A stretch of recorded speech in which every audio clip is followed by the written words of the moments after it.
Welcome. David S. Broder was a reporter. He knew that about himself from literally his youngest days. He never reconsidered or wavered in his passion for this calling or his competitive resolve to be the best he could. He became a columnist, a lecturer, a speaker, a pundit, and a TV talking head. He was also a husband, a father, and a grandfather. I'm George Broder, one of his sons.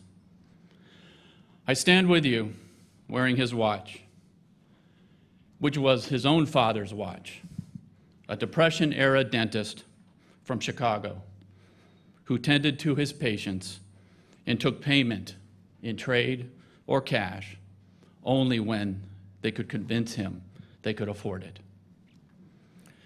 Here with us today, among his other items, his left-hand return typewriter and a United States flag presented to our mom by the Veterans Administration in recognition of his service in the U.S. Army.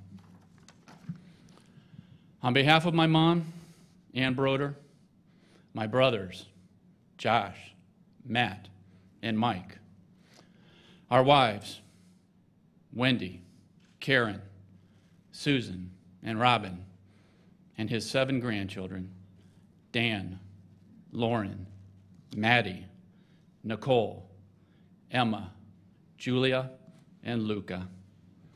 Thank you all for being here today. Thank you, Mr. Vice President, for being here. Thank you, distinguished guests, contacts, and sources. His colleagues and peers from the Fourth Estate, and those of you who were his loyal readers for being here. Thanks for your patience in waiting to get started. We hope you enjoyed the slideshow and the music of the Sage String Trio. My father was active, engaged, relevant, and curious to virtually the very end. His last column ran on February 6, and he left us on March 9. Now, he would not have truly understood it, and the truth is, I don't really get it. But in the 24 hours after he died, he had more tweets than Charlie Sheen or Princess Kate's dress. Not bad for an 81-year-old who had his challenges with the new wired world we all live in. Thank you for laughing. Not because I'm a wannabe stand-up comic, but because we want there to be laughter in the room today. This is a memorial service. We will have some tears. But my father loved to laugh, so let's recognize that also with laughter and goodwill. Yes, our family is grieving. We thank you for being here to share that with us, as well as the celebration of a long, full life. We regret that the circumstances in his last month prevented many of you from being able to visit with him. The family wants you to know that he was never in any great pain. In his last hours and days, he was at peace with himself and the decision that it was time to go. My father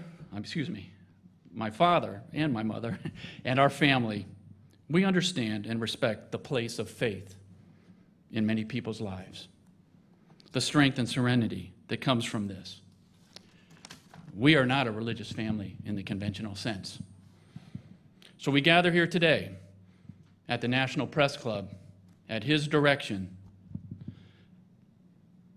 the cathedral, if you will, to the highest values and standards and goals of the profession to which he dedicated his long life. The brilliance and importance of the First Amendment to the Constitution, the role and purpose of the free press in an open, democratic, pluralistic, there it is, society. The duty of the media on behalf of the people to ask hard questions, to investigate, probe, and analyze the issues of the day. The responsibility of the members of the Fourth Estate to inform, educate, communicate, and deliver their views about what they've found in an unbiased, straightforward, and honest form. And finally, with the distinct sanction of the First Amendment, the need to exercise this honor and obligation with civility and respect for fellow Americans and those from other nations. So that's why we're here at the National Press Club, and those that speak today will share their insights into his life with this backdrop. Our family is indebted to each of them for agreeing to do this. Let me say a couple things about my childhood and adulthood as one of the sons of Ann and David Broder, a political activist and a political reporter. Are you surprised if I tell you I majored in poli-sci at the University of Wisconsin? My apologies to those that have heard this story. I remember the Sunday evening in 1968, family dinner going on, watching the black and white TV as President Johnson talked about Vietnam. As the president spoke, my father realized where the speech was going. He jumped up and shouted, "He's not going to run," and bolted for the door. Moments later, the phone rang. My mom answered, and she assured the person at the post, "Don't worry, he's already on the way," and hung up. In the 6th, 7th, and 8th grade, I had a paper out. Yes, the morning paper, the Washington Post. Family connections had nothing to do with it. This was before he won the Pulitzer. My friends Steve Bauer and Del Flint already had routes, and when another route became available, I took it. A true father. One morning I was so sick I couldn't deliver my papers, and he rose to the occasion. Following an address list, he got the job done, but it took so long it was light out by the time he was finished. Word got back to my mom from a neighbor within a few days, and she said, "I saw Dave the other morning. That's amazing.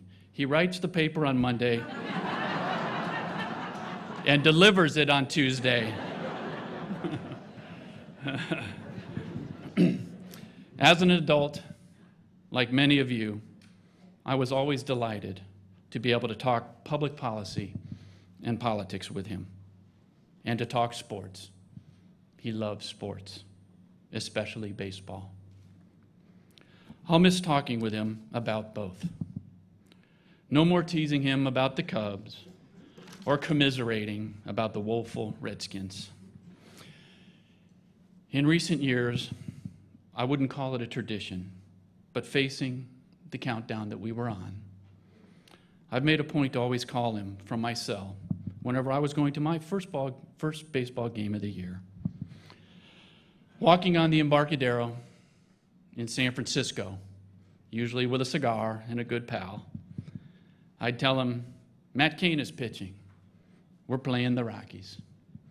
He'd tell me, "Have fun. I wish I was with you." I'm going to miss making that call this year. Before the first eulogy, we want to show a video of our father. He's talking about one of his two most favorite topics, his grandchildren or the voters. This is about voters. From 3 years ago, 2008 in New Hampshire. We think you'll enjoy it for the same reason we do. It shows how much he loved what he did and how he was still at it. 78 years old, his 13th presidential campaign, decades and decades and decades on the beat, and not a cynical bone in his body. Let's watch.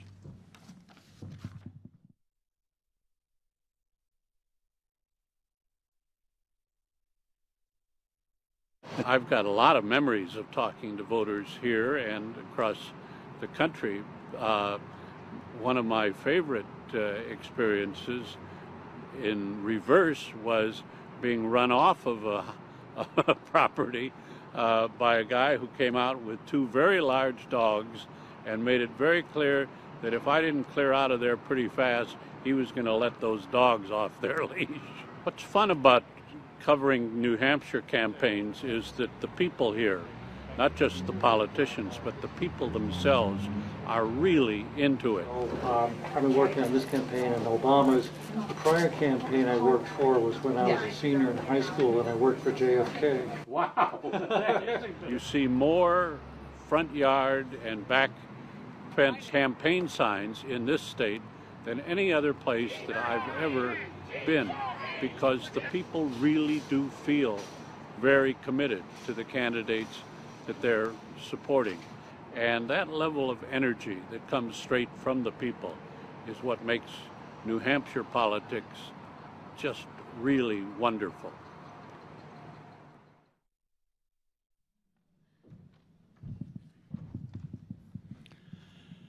I'm pleased to introduce our first eulogy.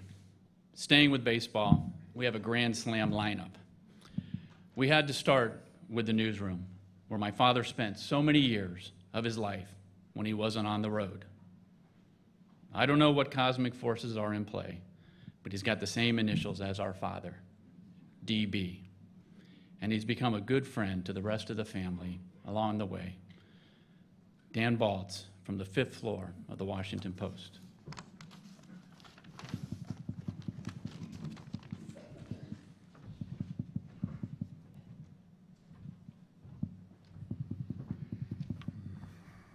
Thank you, George. Ann, George, Josh, Matt, Mike, the other members of the Broder family who are here, Mr. Vice President, distinguished guests, friends, colleagues. We're here today to pay tribute to one of journalism's giants, David Broder, a political reporter without peer. He was one of the most decent human beings any of us ever worked with, and he was also my dear friend. We mourn his passing, but we celebrate a life that in its richness and accomplishment remains an inspiration to all of us. Dave Broder was part of a generation of remarkable political reporters. They included Jack Germán, Jules Witgover, Walter Mears, the late Bob Novak, the late Johnny Apple, others too numerous to mention today. At the Post, Haynes Johnson and Dave shared a special bond, something I watched over the years and have long cherished. The same is true of Lou Cannon, with whom Dave collaborated so often and effectively, except for one night in New Hampshire when our two aces in 1980 managed to misread the TV listings and therefore missed the opening of a Republican debate. With a little help from back home, they managed to scramble and cover the debate adequately, but we never quite trusted them the same after that. Now, whether of his own generation or subsequent generations, Dave was always special. He was called the Dean for a reason. He brought to his reporting unmatched integrity, keen insight, fairness, seriousness of purpose, and true humility. He was, as George said, a reporter's reporter. He may have been one of the most widely read columnists in the nation. He may have been on Meet the Press 401 times, a record that will never be broken. But he never thought of himself as a pundit. He never believed he had all the answers. He knew that answers and insight grew out of dogged reporting. Everyone has heard of his devotion to the voters. He believed elections belonged to the voters, not to politicians or strategists or commentators. Many reporters paid lip service to this idea, but few did it as Dave did, carefully, methodically, completely. He would slog up and down streets of neighborhoods in strange towns for hours on end. He went into living rooms. He engaged people in conversations. He learned their hopes and fears. Most of all, he respected their opinions. This is not the easiest of work, but Dave never tired of it. I remember one summer he decided that the two of us needed to take a sounding around the country. We would start, he said, at the National Governors Association meeting, which was always a regular stop on his summer circuit. From there, we were to fan out to different states where we would do a number of days of door knocking. That would have been enough for me, but not for Dave.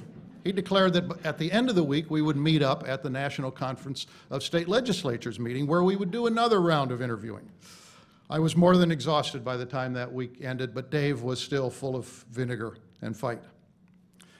Given Dave's devotion to voters, Roger Simon our friend suggested the other night that we would ask everyone here to volunteer 2 days of door knocking in a battleground state. The assignments will be distributed on the way out after the service. Another thing that set David apart was his unerring ability to stay focused on what was important. He loved a tough and gripping campaign, but he also believed that when the campaign ended, politicians had a responsibility to do what they could to solve the country's problems. He hated frivolousness in politicians and public officials. He believed that journalism was an integral part of a democratic society. He believed that good journalism made the machinery of government work better. He believed in holding politicians accountable, and he always focused his energies on the big issues and the toughest problems. At the Post, he led our coverage for more than 4 decades, and in an era of Bigfoot journalism, he always walked lightly. He taught by example, and he made certain that all other reporters had the space and the encouragement to flourish and expand their own horizons. Ask anyone who has covered politics over the Post in the time that David was there, and they will tell you that. That doesn't mean he didn't occasionally intimidate his editors or fellow reporters. We could always tell when he didn't think we were measuring up to his exacting standards. He has the look, we would say. Nobody liked it when the look was directed at them. I first experienced this in 1968 as a college senior. I was interviewing Dave for a class project. After 2 questions, he looked at me in only the way that Dave Broder could, and he said, "What do these questions have to do with your topic?"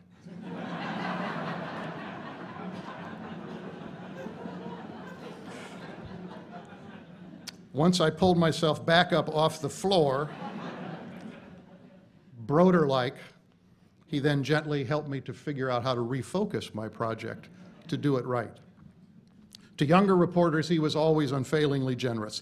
He played legman for colleagues who were on their first campaigns. He shared information with competitors, including some he barely knew. They never forgot, as the emails I received after his death show. David obviously loved more than his work. He loved Ann, his wife of 59 years, and his sons and daughters-in-law, and his grandchildren especially. He loved the Cubs. The jacket is there. He loved the theater. He loved the Gridiron Club, its rituals and strange customs, and he'd contributed so many songs and jokes over the years. He was a straight arrow in the best sense, but he was not always all business all the time. I remember the opening night of the 1980 Republican Convention in Detroit. Now, those were calmer days, as you can imagine. We were not tweeting around the clock in 1980. And so we had a little extra time before the opening session, and Dave and Lou Cannon invited me to join them for dinner. The dining room at the Pontchartrain Hotel was packed and noisy, and filled with delegates and reporters, and there was a combo playing in the background. There was nothing rushed or hurried as we ate and talked about the week ahead, but finally it was time to go over to the convention floor. As we were settling up our bill, Dave leaned back in his chair and he looked over at the combo. I have never forgotten what he said next. "My head tells me to go to the convention," he said, "but my feet want to stay here and boogie." This is perhaps a side of David Broder most of you have never seen. I would also be remiss if I didn't mention that Dave kept the messiest office in the newsroom, that driving with him could be an adventure, especially at night, and, as George suggested, that he could be sometimes technologically challenged. More than once when we were on the road together, and he was struggling to file a story on deadline, Marilee Schwartz, our political editor at the time, would call me and say, "Can't you just go to his room? Send the story." It was always clear whose story she prized most. None of this slowed Dave down. He kept at it with an intensity and a pace of someone half his age, and for far longer than any of the rest of us might have tried. He was still out there last fall at age 81, making his rounds. He did it despite aging legs and a body that was giving out on him. He wanted to see and hear for himself what was happening in that campaign. To the end, he had an indomitable spirit. Now he is gone, and we all miss him terribly. He leaves an extraordinary legacy, one that embodied values that can guide all of us in these difficult times. He leaves a huge void. He is, I believe, irreplaceable. I've said this before, and I want to say it again. I cannot imagine there will ever be another political reporter like him, or a colleague for whom so many people have such respect and such affection. Goodbye, friend. May you rest in peace.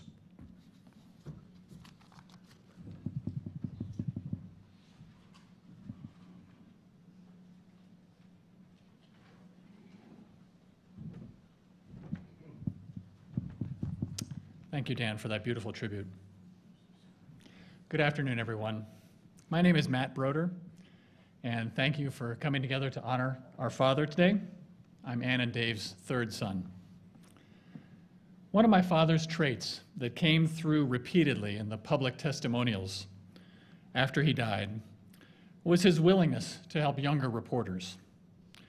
With characteristic modesty, he often said his advice was free and that it was worth what you paid for it. But the people on the receiving end of that advice usually knew better.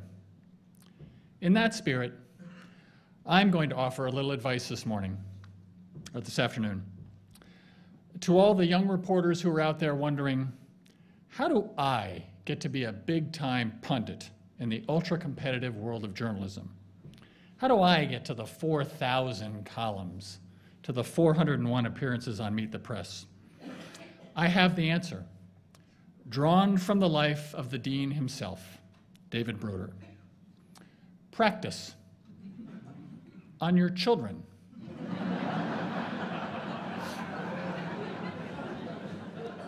On your young children. I offer as evidence the contents of an old postcard that I discovered some time ago while rummaging through a box in the attic of the family's summer home in Michigan.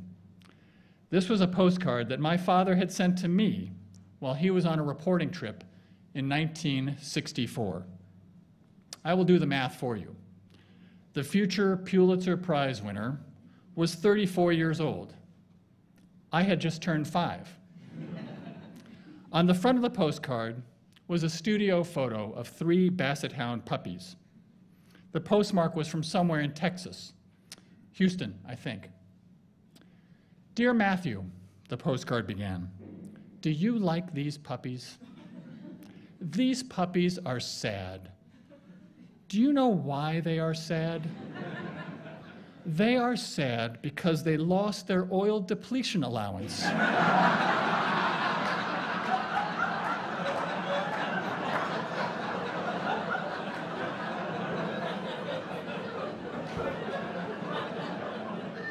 Love, Dave.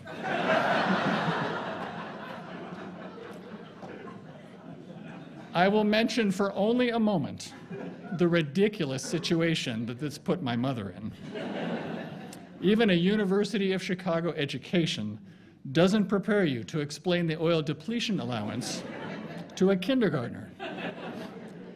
Suffice it to say that this postcard explains why my father wrote 8 books on politics, but not a single one on parenting.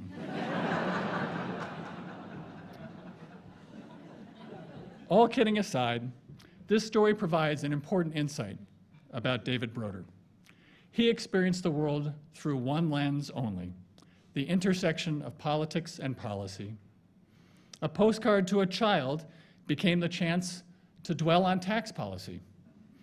A trip to a San Francisco sports bar with my brother George years later prompted a column about the presidential campaign process and the attention span of the electorate. And there were the annual trips to Beaver Island, Michigan, which my father used not really to relax, but more often as a springboard for musings on the environmental policies of the Reagan administration, or volunteerism in public education, or the implications of alternative energy programs. Even during our personal conversations, my father would eventually steer the conversation back to politics. I must tell you honestly, there are times when this habit becomes very annoying. But as time passed, I came to appreciate this trait, not just as one of his endearing quirks, but perhaps what most defined him and fueled his relentless, infectious happiness at being alive. When you see the world as one big classroom in which you can learn something astonishing every day brings a new source of joy. For that lesson, I say to my father, thank you. Speaking of younger journalists, I now have the pleasure to introduce one of my father's favorite journalists from the generation that came after him. Dave had a big heart for anyone with a pen and a notepad, but it is fair to say that he loved few of his colleagues more than he loved Gwen Ifill. Gwen's intelligence and insight were obvious to my father even before they were colleagues at the Washington Post in the 1980s, and the friendship they developed only deepened over the years, even though Gwen went on to work for competing news organizations. Later, my father always looked forward to his regular appearances on Gwen's Washington Week in Review, and faithfully watched the show on those weeks when he did not appear as a guest. The entire Broder family is grateful to Gwen for agreeing to deliver a eulogy today. We can think of no more fitting representative from journalism's next generation to do so. Gwen.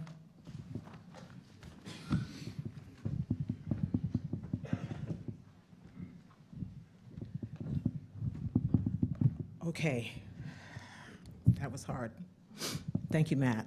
And thank you to all of the Broders, George, Josh, Mike, the in-laws, the grandkids especially.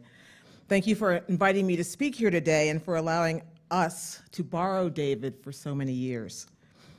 David was very special to me, as he was to everyone in this room. He was a totem for those of us who aspired to cover politics in a manner that went deeper than polls and personalities. He was a mentor who, of course, always seemed to make the time and have the time for younger reporters. And of course, he was a friend, even when he was beating you on a story, or at the very least, telling it better than you ever could. Over the past few weeks, I've been trading stories with any number of other journalists, looking as he would for nuggets and anecdotes. And I probably shouldn't be surprised that in the end, everyone seemed to repeat the same version of exactly the same story, always using words like generosity and excellence and modesty. Uncommon decency, one political reporter wrote. Relentlessly, irritatingly centrist, wrote another. I'm certain he would have liked that last one. I was one of the legion who looked up to him and stunned that he never looked down on me, or even that he ever really noticed me standing there, worshiping him. Plus, I often got to be the one to run interference at political debates when Dave was on deadline and all the campaign consultants would be lining up trying to get a piece of his story. And I was proud that before they could spin David, they had to get by me first. When he died, the stories bore witness to the kind of man and colleague that he was. There were reminiscences in the Post and the New York Times, of course, but also in the Daily Astorian in Oregon and the Dubuque Telegraph-Herald in Iowa, and even in the Mormon Times for some reason. Rolled together into a single narrative, the David stories that everyone would tell sound kind of like this. Now you have to imagine it all said in unison.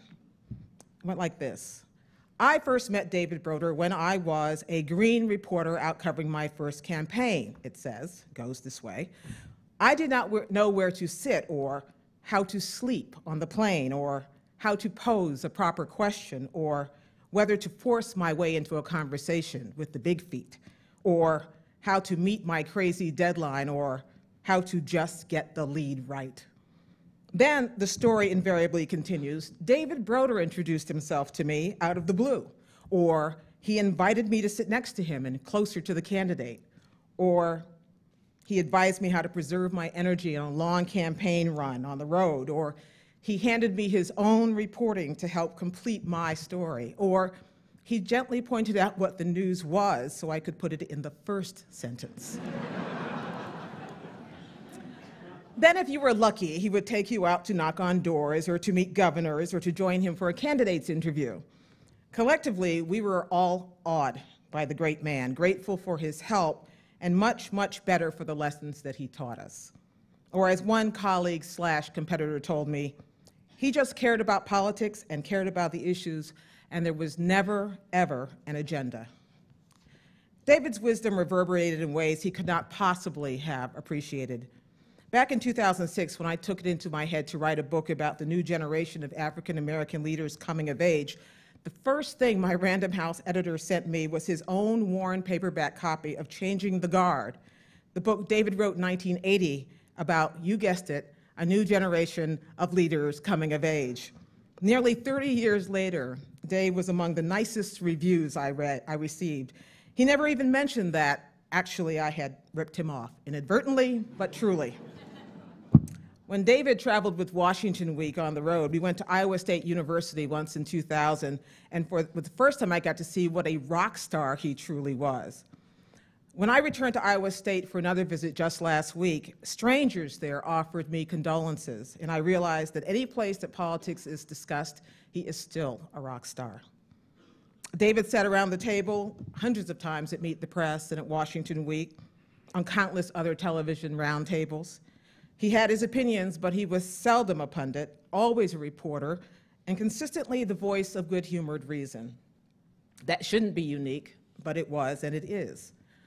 And when David talked to governors and presidents, to county chairmen and voters, they knew he was the person they could trust to tell their story. He was the one who taught me that the best interview is almost always the one done with someone you had never heard of. And maybe he liked these low-key types because he was so low-key himself. David invariably refused to toot his own horn. He may have been an egomaniac for all we know behind closed doors, but we never saw it.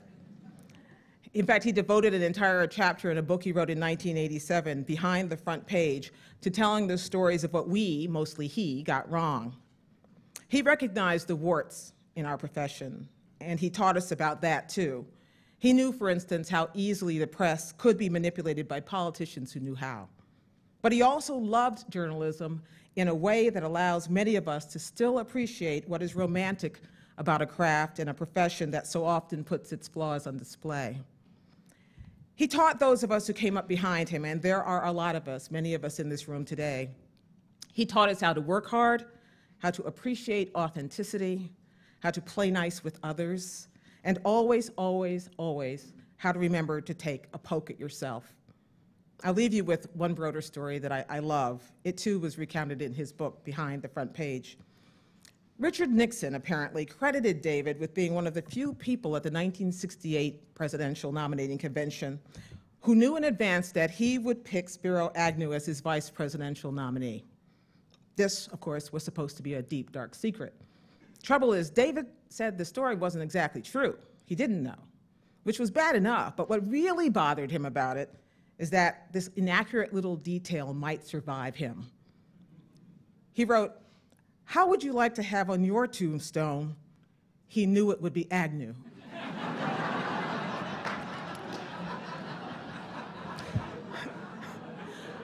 No worries, David, no worries.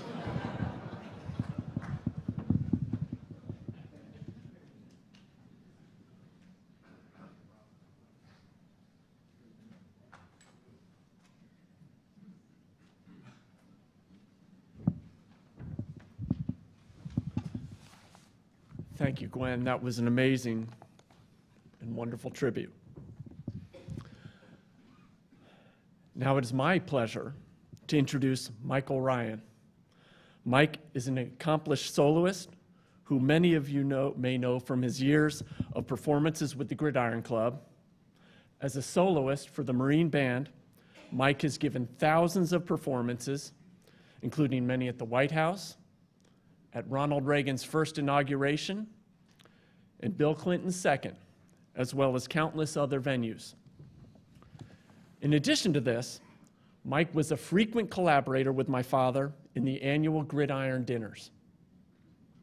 Dave took great pleasure in combining his love of music with his deft sense of humor and his deep knowledge of current events and political personalities to help put together songs for the show.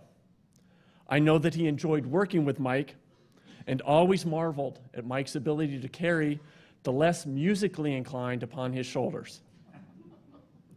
But most importantly, though, he valued Mike as a friend, and that's why we've asked Mike to lead us all in singing a song my father loved to sing when at Wrigley Field. Ladies and gentlemen, Michael Ryan.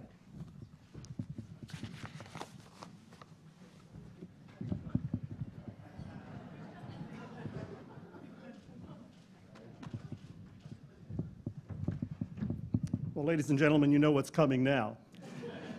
As George said earlier, this is a celebration, and in that spirit, I'm going to ask you to turn to the back page of your program where you'll find the words to Take Me Out to the Ball Game as sung at Wrigley Field, Chicago. So you have to look at those words carefully.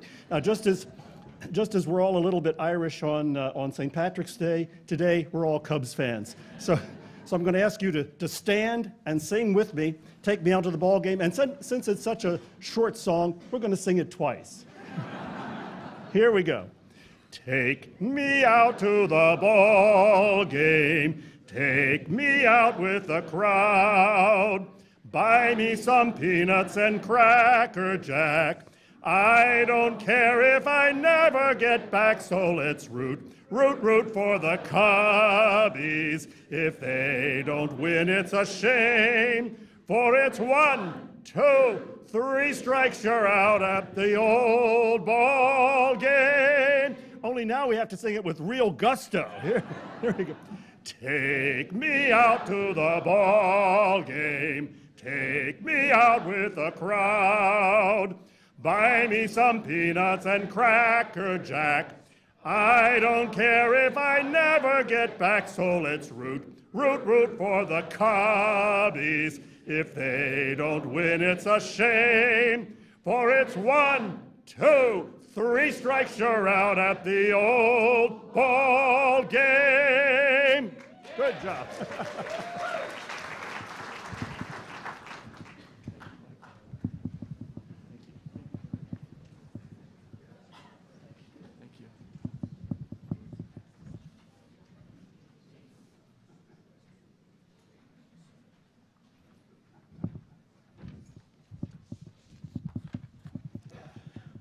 Wow. Thank you, Michael. That was truly wonderful. My name is Mike Broder, and I'd like to quote my nephew, Luca, as I get started here. I am told that as he was walking to school on his way to his first day of kindergarten, he looked up into his father's eyes and said, "I'm more nervous than I look."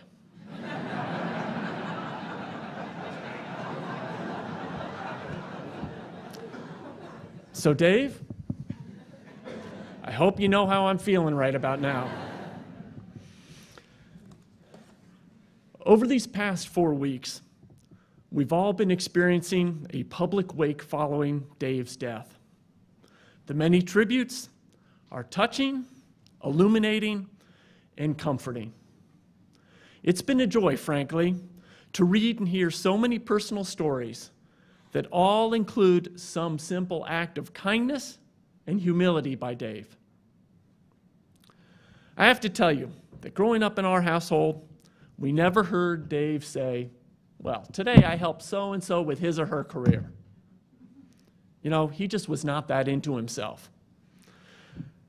We were far more likely to have our father want to talk about issues such as détente, the Senate race in some Midwestern state, or more likely how some former Cubs player has just put together back-to-back all-star seasons since leaving the Chicago. But as we've all seen in the outpouring of remembrances, Dave was a good friend to a lot of people. Dave was my father, and he was my friend. Here are a few things I remember about my father. He was humorous and playful with a sly wit. Dave was also a fan of watching his sons and grandchildren play sports or perform on stage, even though his work schedule didn't allow him to attend as many of those events as he might have otherwise.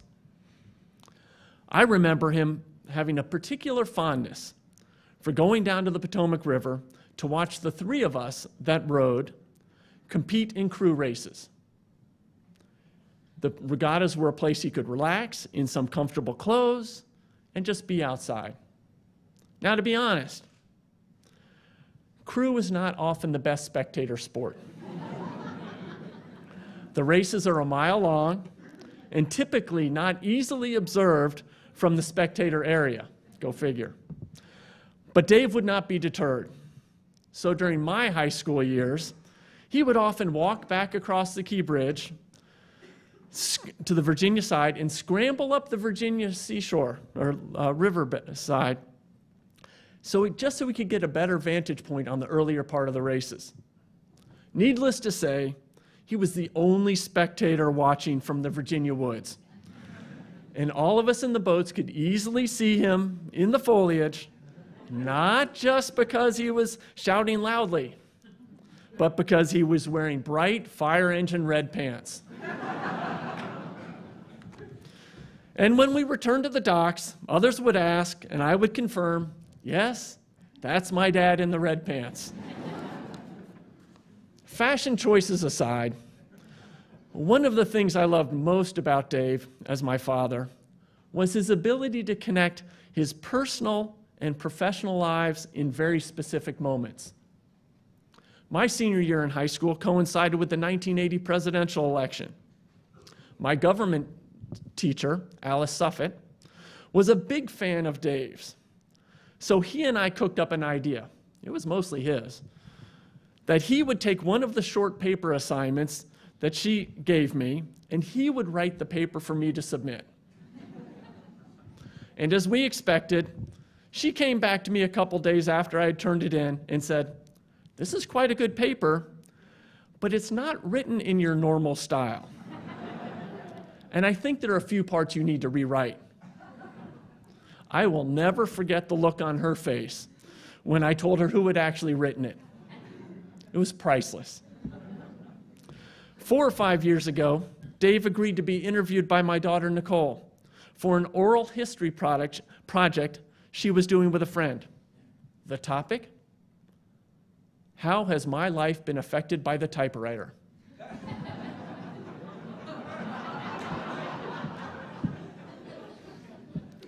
A few days ago, I listened to the interview again and was reminded how gentle, yet serious he was in answering questions about when he learned to type, did he use different typewriters, and what were the most important stories he had ever written on a typewriter. It's priceless. More recently, Dave agreed to take some time off the 2008 presidential election to join my daughter Julia's 7th grade social studies class.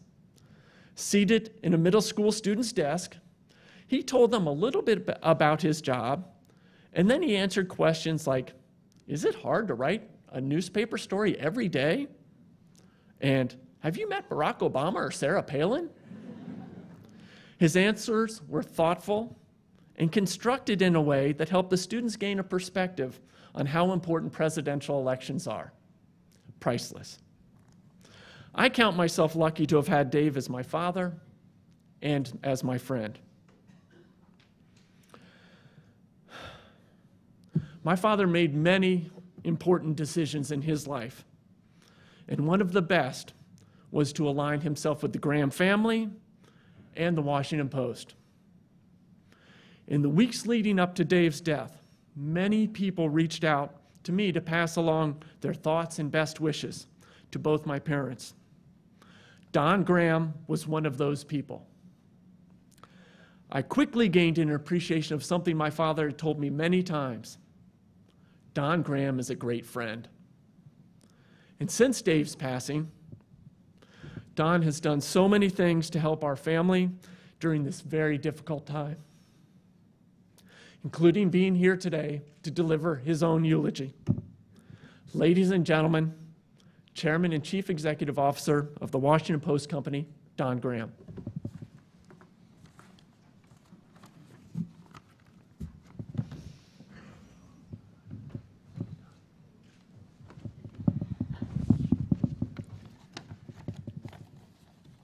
Mike, thank you so much. Anne, we all love and admire you, and we know that you are the greatest part of this story.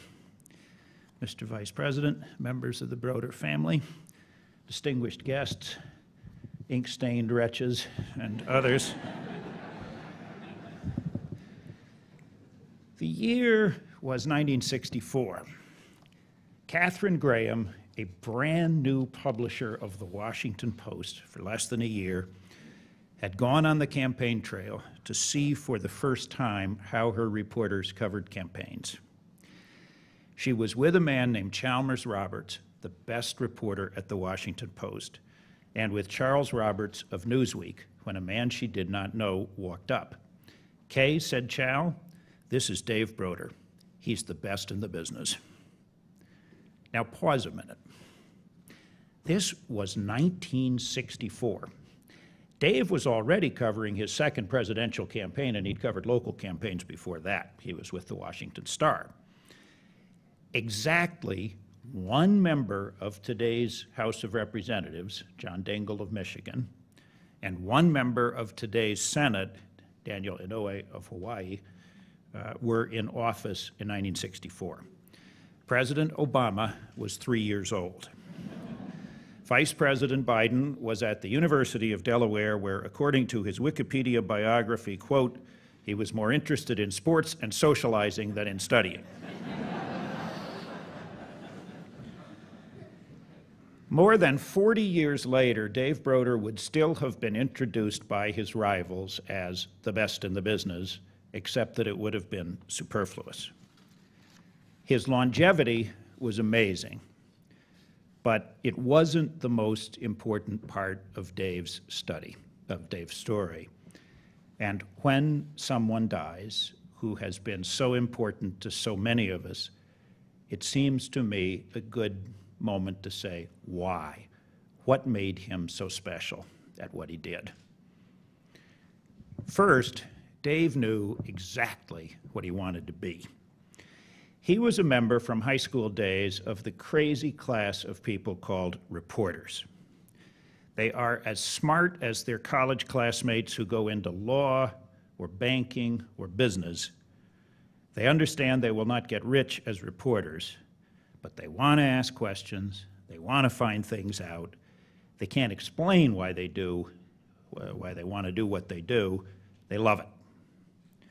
Their college life revolves not around the fraternity, or I regret to say the classroom or the library, but around the college newspaper.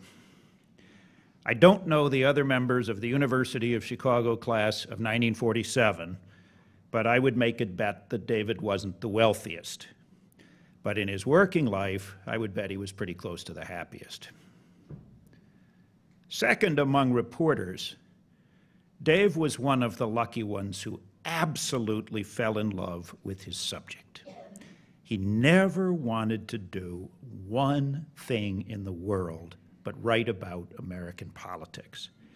He believed that elections and the work of elected officials were important, and he wanted to describe them as fairly and as accurately as he could.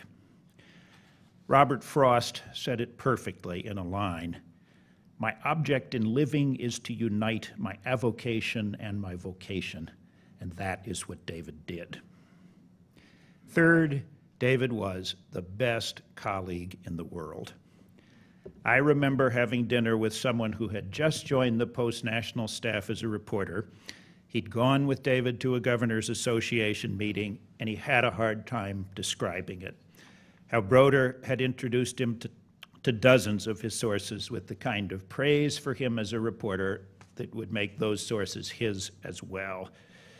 In 1972, Tim Krause wrote in The Boys on the Bus, after covering the '72 campaign for Rolling Stone, that, quote, "While the other reporters hoarded stories, Broder generously shared the goods. In New Hampshire, he quietly told Kurt Wilkie, quote, 'You better go out and knock on some doors. It's not there for Muskie,' which for a journalist was tantamount to an act of sainthood." Fourth, his judgment was simply superb. I was publisher of the Washington Post for 21 years. David's great editor, Ben Bradley, is with us this morning, and Ben's one-sentence summary of David's contribution to the Post was always the same. He put us on the map. In addition, each time there was a major problem at the newspaper, I would walk into David's office for advice. Not an easy feat in itself, as some of you will recall. Broder's advice was always good. At the time of the Janet Cook disaster, 1981, he began, "The heart of the paper are the beat reporters. If they're all right, the paper will be all right." When the Post had to choose a new editor or had to face up to a problem, his was the first advice one sought. What else should be said of David? That he was ethical in a most straight-laced way. He was old-fashioned before it was in fashion to be old-fashioned. That he was the fairest of reporters. That he made mistakes, and that no one was more meticulous about correcting himself, even devoting a year-end column every year to that purpose. That he always had time for you, a little time. If you had business with David, he liked it done with dispatch. That he worked incomparably hard. In his last illness, he told his syndicate that he was ready to resume his column. And the director of his syndicate, Alan Shearer, whom David loved so much, said to him in effect, "For God's sake, David, just do one a week for now." And David snorted. He had promised 2 a week, and he would deliver. We loved him. If you took us all back to our college newspaper days, we dreamed of being true to our ideals for a lifetime, of remaining dedicated to our craft, of being the best in the business. Whatever our own shortcomings, we could at least look across the room at someone who had done just that. To go back to that long ago introduction in 1964, what a tiny handful of people in any profession in the world are the universally acknowledged best in the business. And then what a tiny, tiny handful are exemplary in behavior, the most decent, the most generous, the most honorable to friends, family, and colleagues. How many people are in both tiny handfuls? How lucky we were to know David Broder.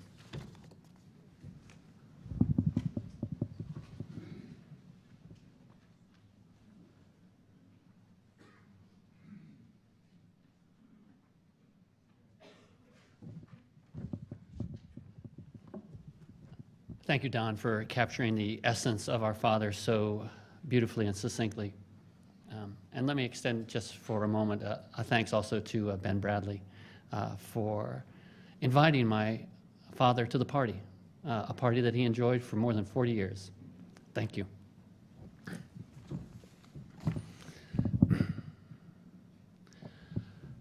When I was about the age that my 9-year-old boy Luca is, my father took his 4 sons to the Capitol building for a little civics lesson in the legislative process.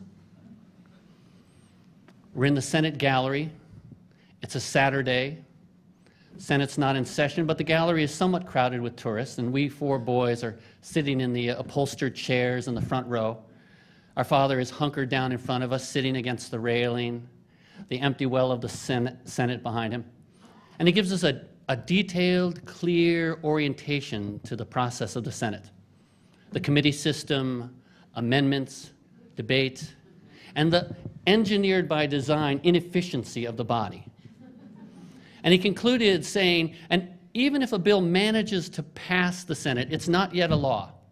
The next step occurs in the House of Representatives, and we'll go there now.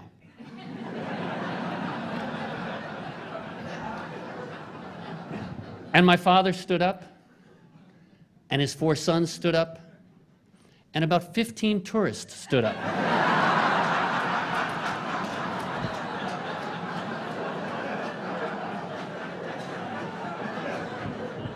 They'd overheard his little lecture and either for their benefit or the benefit of their kids had sat down quietly behind us and listened in.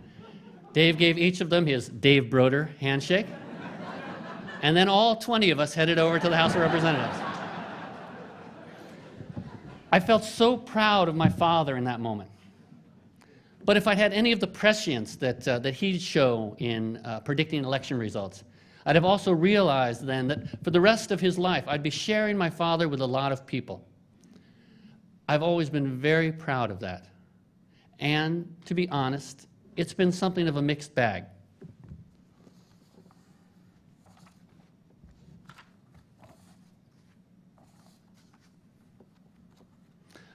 But even as a kid, it was hard to begrudge my father his work life. He just loved reporting so much. He was obviously having such a great time. As an adult, all I could do was marvel at the good fortune of someone for whom the way he wanted to spend his time so closely aligned with how he actually spent his time. And how my father wanted to spend his time was observing the daily dance of politics in America. About 6 years ago, Dave started working on what would be as close as he would come to a memoir.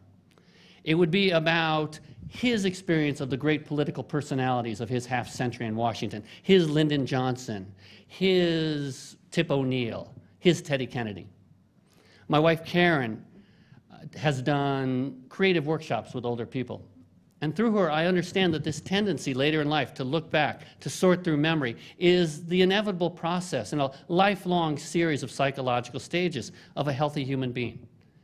And so our father, his health failing, began to look back. And then came the 2008 presidential election.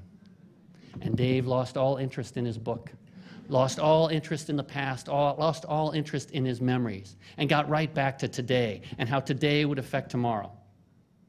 For myself, I wish he had finished that book, but I love my father's embrace of today. And I'm so happy for him that he lived long enough to cover a presidential election that he found even more thrilling than his first in 1960.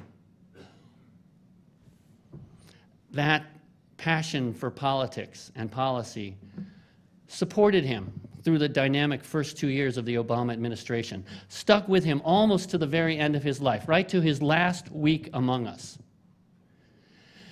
And then with days to live, our father lost interest in politics.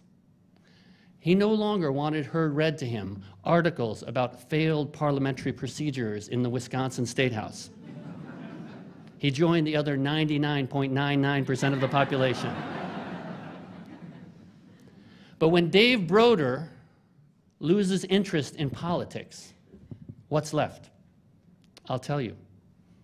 First of all, a manifest adoration and gratitude towards our mother.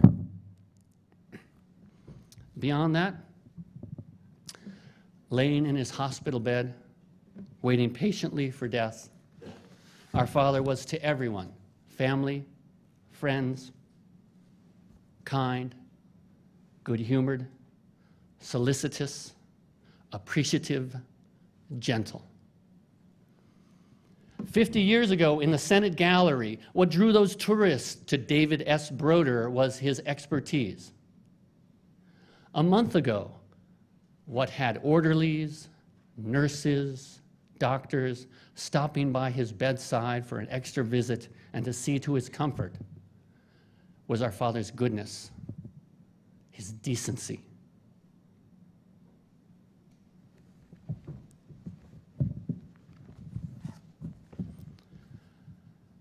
That simple humanity that so many people here loved in our father, Dave witnessed in our final speaker today.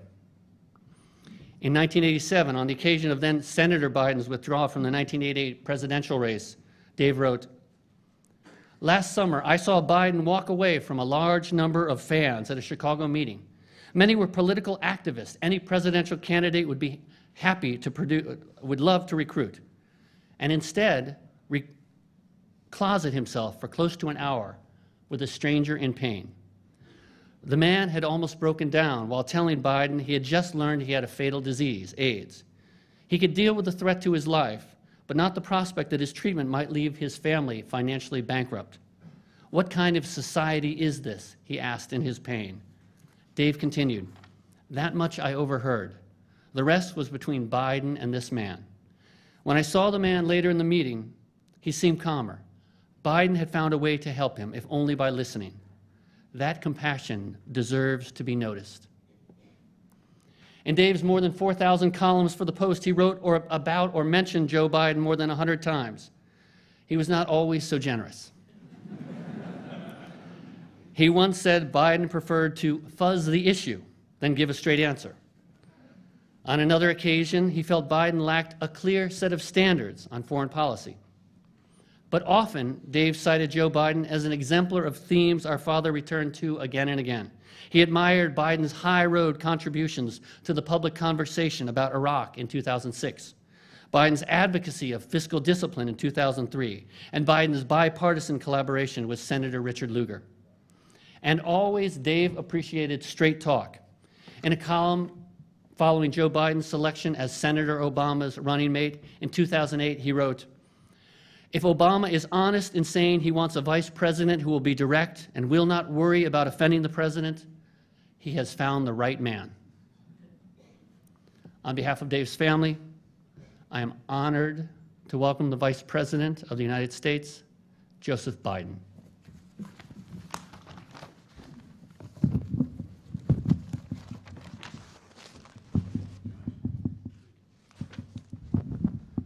Josh, as you walk off the stage, it's true, the words weren't so generous, but they were accurate.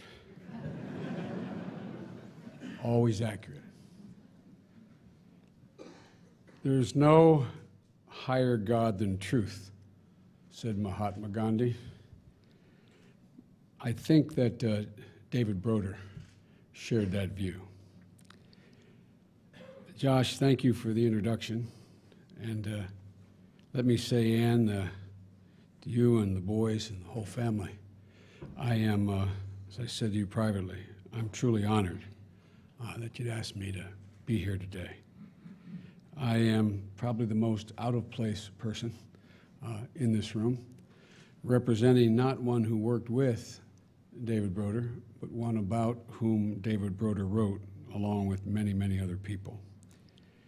And I say to the boys, if my dad were here and my dad got to meet your dad, which was a high point for real when following me in the campaigns, he would say, boys, you've got good blood.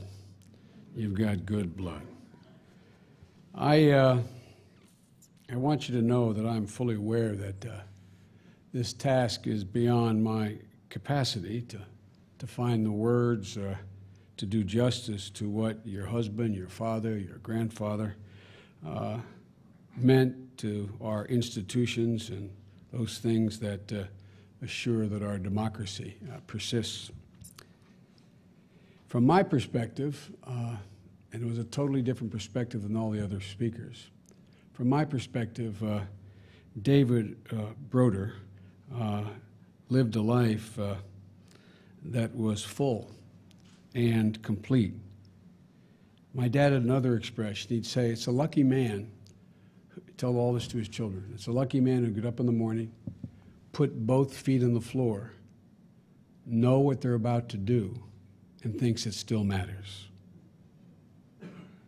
There's very few men or women that I have met in my career, any acquaintance I've had, that have been able at 81 years of age to know that it still mattered, and it mattered to them.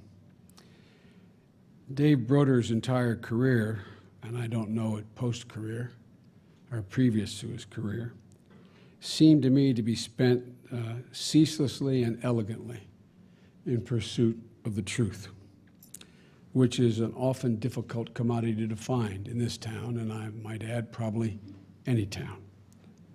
You've heard from some of his colleagues who knew David well on both a professional and a personal basis. As I stated, mine was a different relationship. I speak from the vantage point of one among many who Dave reported on, observed, and commented on. And I, as well as many others, can tell you that I not only admired him, but I learned from him. I was telling Ann earlier, and I wasn't going to say this, but this has been so personal, and hopefully it's appropriate. Dave Broder, there's been many great reporters I've had the pleasure of meeting and that have covered me in bits and pieces, and some more than bits and pieces. Many I admired. Several were mentioned today, like Jules Witcover and others. But there's no person who's ever covered me for whom I cared not what they wrote about me. I always cared what they wrote about me. Any politician who tells you otherwise is lying to you. But I cared what he thought about me. It mattered to me, Chris, what he thought about me. And I also, every time he wrote, whether it was about, quote, my promise, as he referred to it, or my shortcomings, I can tell you that I learned something. I learned more about myself. I took it seriously. I still have hanging on my wall in my library at home, which my wife framed, was that story marking the end of what was an embarrassing campaign in 1987. And I also learned, and I think like tens of millions of Americans, I also learned more about my country, reading David Broder, listening to David Broder. His observations about our country, our government, as well as the political figures he covered were straightforward, and from my perspective, always unvarnished. And he was different. He was different than every other press person I've ever met. Like all his undertakings, there was, and all undertakings at all professions, there's some who just tower above others, whether it's in baseball, or in politics, or in business, or in journalism. He was a towering figure. And he wasn't only recognized as that by his peers and his fellow journalists, he was recognized by that, those of us who are on the other side or in the notebook. He was a towering figure. You didn't have to know that he had won a Pulitzer, or that he had 16 honorary degrees, or had enough journalistic awards to fill up my entire office in the West Wing. You just knew. You understood. It was obvious. In a town full of monuments, David Broder stood tall. And if you forgive me as a politician commenting on the profession of journalism, he stood tall as a monument to journalism. He was fair, he was fearless in the pursuit of both truth and of justice. He was anchored. A phrase has become very popular, but it was always associated with him. He knew who he was. He knew what he believed. And he had an uncanny ability to get to the essence of the person who he was covering. You referenced a story about the Chicago meeting and the '87 campaign. Again, I was telling Ann a moment ago, what amazed me to the very end, that he would get in a plane, he would get in an automobile, and he'd drive to places and do things and interview people who I don't think anybody else thought was worth interviewing or traveling to. He was a guy who, it seemed to me, was always clear-eyed and analytical, who thought it was necessary to observe the details himself, to feel it, to touch it, to get his own assessment, to taste it. He was doing that, as the family knows and all of you know, when he was 80 years old. I showed up at places in the last campaign and wondered, how in the hell, why did he go here? I couldn't figure out how the hell I was there. And I was running for vice president. And he wasn't covering me. Ladies and gentlemen, he seemed to me that he was a skeptic without being a cynic. It was obvious that although he seemed to have very little faith in the grand solutions offered by political figures and others, he did have faith in the strength and purpose of our institutions, both governmental and non-governmental. Faith that they were the vehicles, if they were functioning well, that could guarantee the promise of our Constitution and protect our very essence and to deliver the kind of government people deserved. You know, when you use that expression here all the time, we're a government of laws, not of men, I seem to me that David Broder knew individuals could make a gigantic difference, but institutions were what made us so different than every other country. He didn't moralize, at least I never observed him moralizing. He always analyzed. He reported the facts as he saw them by covering them up close and with his own eyes. It always amazed me that, as I said, a man of his stature would seem to pay so much attention to what seemed to be inconsequential details in the middle of a political campaign or in analyzing why the government was or was not functioning as it should be at the moment. And it was not unusual, it seemed to me, that he did that in covering every one of us, any one of us who were involved in politics. He was one of the few guys that, or women that when they covered you, you were quite sure there'd be nothing glowing that would be written, but you're also sure that whatever he wrote would be reflective of the essence of who you were, even if he exposed your warts, which he did. He gave true texture to his writing, and it gave insight to his readers, gained from a writer who, as I said, knew himself, felt and knew the real story that others seemed to be just covering. He covered Washington with my observation of 38 years, no malice, no sentimentality, and no excuses. As has been mentioned many times, he was always fair and occasionally hopeful. Just as he made me and my colleagues look at ourselves, and introspection is not a virtue that most politicians have, he made Americans look at themselves as well. It was mentioned that he had great devotion to the voters, but he also was tough on the voters in his analysis of when he thought they failed to step up to their responsibilities. His piercing intellect, his prodigious talent, his unimpeachable integrity, his objectivity, as well as his discipline with which he pursued his profession, were not only admirable, but as some of his colleagues have implied today, they seem to me to be a standard to which aspiring journalists should repair.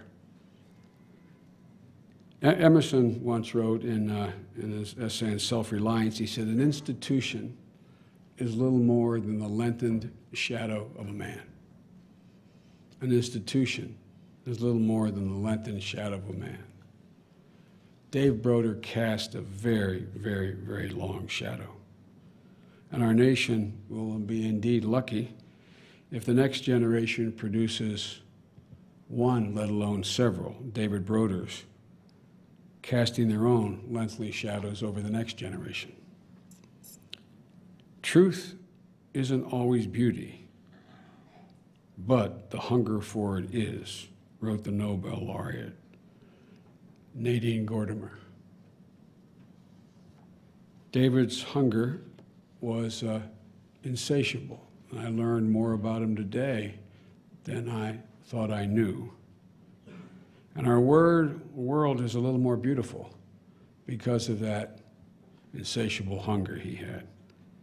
His legacy, as I said, I believe with every fiber of my being, is a standard worth pursuing, a standard that the profession of journalism would be well to begin to recalibrate and look at what made him what he was, as well as those of us who are covered by the press, to have the humility of knowing that there are some of you, if not a lot of you, who cover us, who have more insight into who we are than sometimes we do.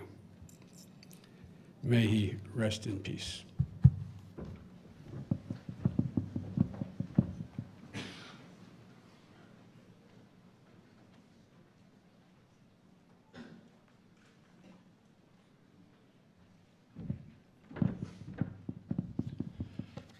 Hello again. Thank you, Mr. Vice President. Thank you for honoring him, honoring the family, and honoring everybody here by speaking so honestly, and speaking on behalf, as you did, of those that were in that reporter's notebook. Thank you very much.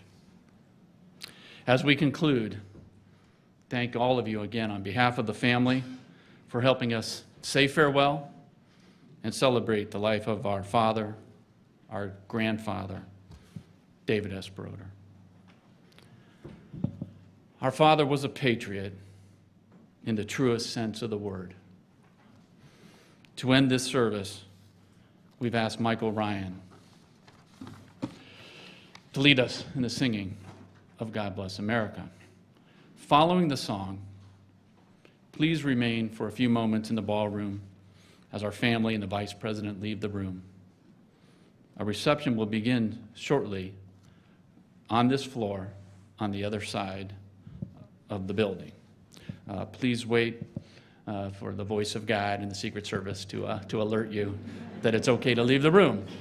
So once the family leaves, we will visit with you soon across the hall there. We know many of you have to get back to work running this country. Those of you that can stay, we look forward to visiting with you and hearing your stories. Please make sure you sign one of the guest books and look at the items in front of the ballroom as you wait. On behalf of our family, thank you very much for being with us here today. Michael. Let's all stand once again, and this time we'll sing God Bless America. God bless America, land that I love. Stand beside her and guide her through the night with a light from above.